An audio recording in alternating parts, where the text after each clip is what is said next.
Am I the a-hole for telling my husband F you in front of my mother-in-law? So me, 30 female, pregnant, and my husband, 30 male, we're having one of those stupid little married people moments that turn into a way bigger deal than it ever should have been. For context, my mother-in-law has a habit of just being in the neighborhood and popping in. Normally, she doesn't just sit for a visit, she'll insert herself into whatever we're doing. That night, she decided she was gonna help us with dinner because in her words, my grandbaby needs to eat, so let me take care of it. Yes, she literally phrases things like that. My husband is a recovering mama's boy, so while I've set light boundaries, I usually let these things slide to keep the peace since he's already doing the work of separating from her. Anyways, we're in the kitchen. Mother-in-law's at the stove like she lives here, me trying to stay out of the way, and my husband jokingly swipes my bottle of antacids. I've been living on them this pregnancy because the heartburn is no joke, but I've been careful about how many I take. Still, we tease a lot about it. So he grabs them, and without even thinking, I blurt out, F you. It wasn't angry, it wasn't serious. It was in the same tone you'd say, give it back, you brat. My husband 100% knew I was kidding because he immediately smiled and shot back with, I love you more. That's just our banter. But mother-in-law, you would have thought I just called him every name under the sun and threw the antacid bottle at his head. She froze, spatula in hand, and looked at me like she was about to faint. Backstory, when we were about to announce my pregnancy 7 months ago, she claimed she was having a heart attack from the shock, but the hospital cleared her and she was fine. So her dramatic reactions aren't new. She didn't say much that night, but the next day she called my husband and told him she's deeply disappointed in me. According to her, me saying F you in front of her was not only disrespectful to him, but to her as his mother. Okay, so it's possible that she was so invested in like what she was doing that she just heard that and was like, whoa. But I think it's very clear that you were joking. Quite frankly, like some people, get weird about swearing, especially people from like older generations. I swear like a sailor, straight up, like I'm always swearing. And it doesn't really mean much, honestly, but I can understand that some people get irritated with the swearing. She told him she wouldn't be speaking to him again until I apologize for something he wasn't even offended by. Okay. She also made a comment like, if she says that in front of me, how must she speak to you behind closed doors? So much worse, bestie. My husband has my back on this one. He told her flat out that I don't owe her an apology because he wasn't hurt and he knew it was a joke. But now she's doubling down and giving him the silent treatment until I give her the apology she thinks she deserves. Oh yeah, she's doing too much. This is a power play. Here's the thing, I feel guilty. Maybe it's because I'm about to be a mom in 3 months and I don't want tension in the family. Yeah, but she also didn't consider that when she created the tension. It's all these things like the people pleaser shit. It's like, oh, I don't want to make tension. Why is it that we are the only ones that care about the tension? I don't want tension. I'll just apologize. Okay, but what about the people that created the tension? Maybe it's pregnancy hormones making me emotional. Could be.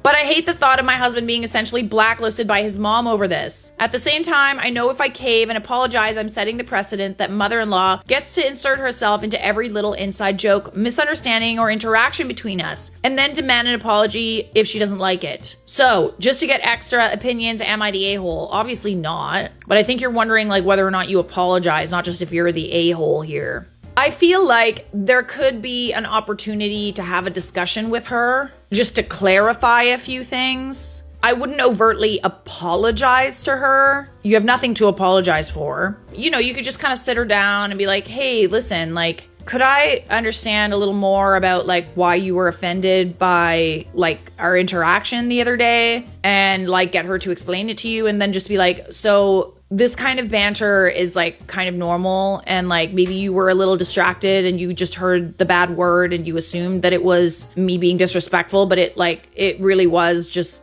tongue-in-cheek kind of being facetious sort of thing. You could try to clear the air that way because like it's clear to you that obviously the relationship matters and maybe she might be kind of useful to have around, like a good relationship would be good when you are struggling with your newborn, which is inevitable. But on the other side, it kind of just sounds like caving to her might be a bad idea and sets the precedence that, she has the power. She didn't really care about the fact that this might be stressing you out and you're pregnant. She just wants you to cave. So it kind of also sounds like this might be an opportunity to take a step back.